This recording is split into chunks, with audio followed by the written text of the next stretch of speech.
want to talk this week about Salmond and Sturgeon, a troubled union. This is a new BBC Scotland documentary which says it tells the inside story of the alliance between Alex Salmond and Nicola Sturgeon, the transformation of the SNP, and what has become their very public feud and the kind of breakdown of their, well, friendship, I think it's worth saying. One of the observations I had on this, Andy, was that actually both of them speak quite... I'm trying to think of the right word. I think there is affection in there. It's not kind of a glowing, huge real-time friendship, but there is warmth when they're remembering the roles of each other in each other's political careers. I think that's the thing that struck me, is that for a kind of contemporary documentary, as in it's filmed recently, it wasn't perhaps as bitter and hostile right from the word go as it might have been. Yeah, I did get that sense, particularly in the first episode, actually. I do think, though, there's a bit of a health warning with these documentaries because they're so heavily edited and they're so heavily editorialised, and I don't mean that to be a loaded word in this context, at least. They're so heavily editorialised that there'll have been hours and hours of footage, of course, that hasn't been chosen to make the final cut.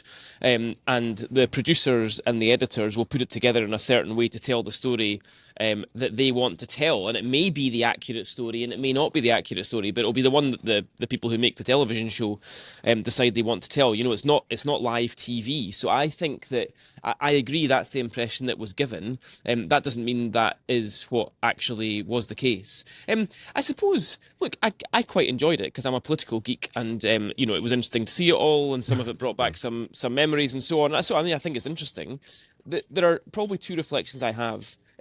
For those of us who are, reasonably close to this because we operate in the world we operate in, it could have been 3 or 4 parts, right? Because there's a lot that wasn't said, as well as the stuff that was said.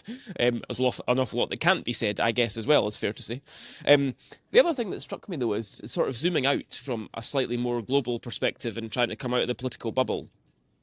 It will go down as one of the most remarkable, incredible episodes in Scottish political history, actually, I think. The rise and fall of Salmond and Sturgeon is very much, it looks to me like it could coincide with the rise and fall of the SNP and nationalism. So it's a very, very big Scottish political news story, and it was fun to watch to some degree. But as I say, in an editorialised show like that, it's hard to get the whole story. One final thing I do want to say about my friend Mr. Aberdein here. There are very, very few people. He might be the only person, genuinely the only person, who continues to command the affection and respect of both sides of this. And I think that says a lot. There'll be, Nicola Sturgeon supporters, Alex Salmond supporters will have watched that show last night, and they'll have had affection and agreement with things that Geoff Aberdein was saying, both sides. And I don't think anybody else can command that sort of respect and affection from both sides. And I think it's just worth saying because it says a lot about Geoff, and I'm proud of him. You're here. Bloody hell, you're going to have me greeting on a Wednesday morning. It's very kind of you, Andy. A number of different observations. I'll try and run through them and stay coherent. I think Andy's point about editing is really true. I was interviewed for 3 hours, and at that point they didn't have the title. They didn't have the title of the programme. It was all about the rise and potential fall of the SNP. And I was interviewed from talking about from 2004 all the way through to 2014 and 15, and then I exited stage left. I had so many different insights, and I was telling them about particularly about team meetings that we had, away days in early January, and particularly in 2007, where the shadow cabinet would meet and would discuss how we were going to campaign. And I said I offered a few insights as to what was going on, and none of that was kind of used. And so for me, because obviously I know the story so well, and I'm not a producer, and I don't know what works with the public really, but I thought that some of those things, and I'm sure there was other insights from other people, would have been really interesting and valuable, and I'd like to see a bit more of that. For me, it didn't really break any new ground. I think most folk knew a lot of it, but having said that, again, the general public will find it interesting, no doubt. Yeah, okay, a couple of things. Sometimes you get criticised, not just me, but anyone, for not choosing a side specifically, Team Salmond, Team Sturgeon, Team Swinney, Team Yousaf, whatever it is. What you've got to remember is that we were all one team, and I think that comes through in the documentary. I mean, these were people that had come together, aligned behind a common cause. We didn't always agree, and that's a good thing. But once we settled on a way forward, we gave it our all to try and deliver, and we changed the face of Scottish politics, and we almost created an independent nation state. And that was, for me, 10 years of the most exhilarating experience. I cannot, adequately explain to you how fun, engaging, tiring, exhausting, all these different adjectives it was, but I would not have changed it for the world. And so when people turn around to you and say, well, why are you not Team Salmond, or why are you not having a go at Team Sturgeon? Because that wasn't my experience, and I think hopefully people watching this will understand that to some degree. The second thing is, and I did notice that the news line that I think emanated either from the BBC or from the producers, Salmond's abuse of power and his behaviour and all the rest of it. And just from a personal perspective, they used a quote from me about being sacked 7 times as almost evidence for that. I was a little bit naughty of them because I certainly provided a lot of context around that. Listen, I was an adult. I turned up every day because I loved that experience.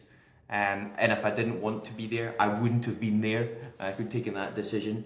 Again, as I say, I wouldn't changed that experience. The world has shaped who I am and the career I've had to date. So I just think it's important from my own personal perspective to put that bit on record. I think thirdly though,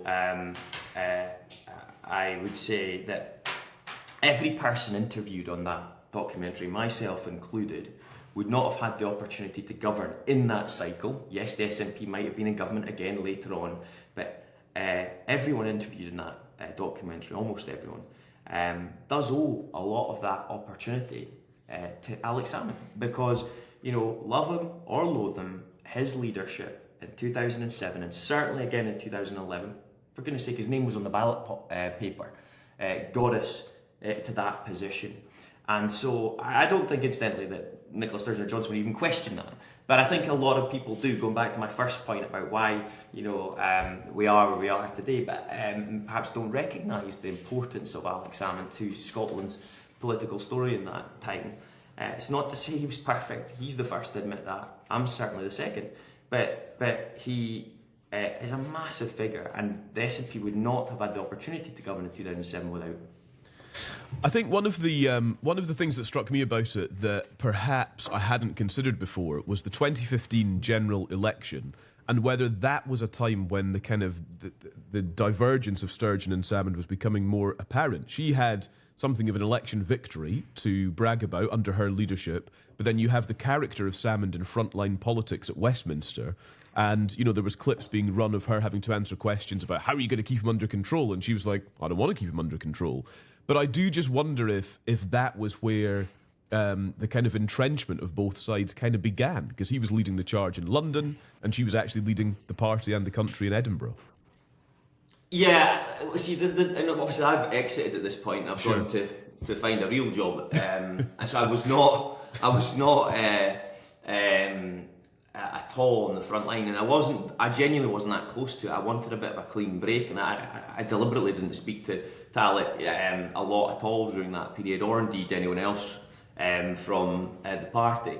But I do, one thing the documentary talks about is that kind of famous dinner where I went to him before 2015 and said, look, I don't think you should stand, and he had a menu of options. Honestly, Calum, you could jobs that he would just love, and one is in a non-executive or a sporting organisation, visiting professorship, and one in an energy company. I thought, Alec, this is just made for you, and you take a bit of time out, because I always felt that by going back, I always think, don't go back. How can you ever be better than what you've just achieved? You've gone out and taught people pretty much in awe of what you've achieved, and yet he wanted to go back into the front line into Westminster as no more really than a backbencher, significant backbencher really. But I always felt that might precipitate some antagonism. They're just too big. The characters, the egos are just too big for it not to have some sort of rubbing up the wrong way. So, look, I can't speak to that firsthand. I like to talk about things I know about. I didn't really know exactly what happened in that period. But I still wish he hadn't done it. And who knows if things would be different. Do you know what, though? Just my final reflection on that, right? I think that, and again, this is from a sort of outsider looking in, I think Alex Salmond is probably one of the foremost influential British politicians of my lifetime, along, I would say, with Martin McGuinness, Thatcher, Blair and Farage, probably. Those five, actually. McGuinness, Farage, Blair, Thatcher and Salmond. I think they're the most impactful politicians in my life, in my lifetime. Somebody like that doesn't leave voluntarily, ever. They never leave. It's the same with Farage. They never, ever leave. And so from the outsider looking in, I didn't think anything else would be the case, but that Salmond would find various ways to go back into politics. That's 10 years ago we're talking about. He's still here. He's never going to go anywhere. He's never, ever going to leave the stage. He can't leave the stage. He doesn't want to. He thinks he's got a place on it. And realistically, if you look back, there was really never any chance that he was going to just go back to Lithgow and sit and have lunch in the Champney every day and read the papers. It's just not him. Well, maybe if I'd sold it like that, he'd have said yes. That's unfair. I'm being unfair. Look, and hindsight's a wonderful thing, isn't it? Yeah, you know. Totally. And this is the question, right? When people sometimes ask me, so after the referendum, and then I announced that I was going to stand down, then all these branches came up to me and said, "Would you like to stand for our constituency?" You know, because up in the northeast, obviously I've got my hinterland there and my roots there, but also I'd lived in Edinburgh for some time, and a couple of people approached me if I'd be interested. And I just, the reason I was like, I wanted to try something new, obviously, but also because I'd worked with Salmond, it's like, I don't know if I've got that same dedication, that just 24/7, because this guy just lived and breathed it. It was his oxygen. It was his oxygen. And I think Andy's probably right, you know, that it was inevitable that he was gonna hang around because he just loves it. He loves the cut and thrust. And to me, I never quite understood that, you know, and I never fully appreciated that, in fairness. Yeah.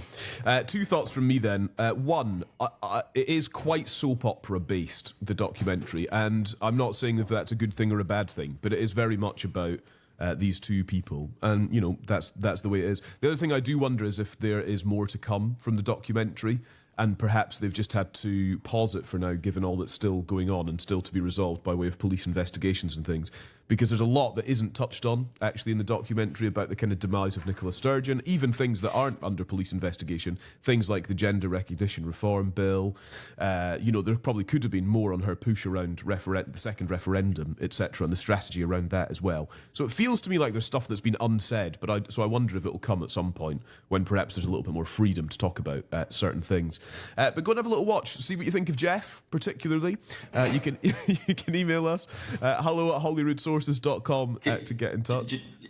Just to one close off point, and this is terrible for me admitting this, but I totally forgot that they were coming. They were at the Marcliffe, right? And I got a phone call, and I was at home, and they said, "Oh, Geoff, are you coming along?" And I said, "Sorry, who's this?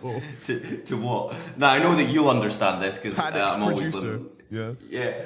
And then and I just went, "Oh yes, of course." It's just rocked up, unshaven, threw on my blazer, and was like trying to remember things as we went. It was quite a hectic experience. But I can't remember everything that we covered, but I think I was quite pleased with the bits that they did show. And all in all, I think you came across well. I think you came across well. Thank you, Calum. But you have to say that. Well, I have to say that, yeah. Thank you so much for watching. Press subscribe and you'll get all the best videos offering insight on Scottish politics delivered straight to your feed. Press subscribe and stick around. And if you'd like to hear our conversations in full, open up your podcast app and search for Holyrood Sources.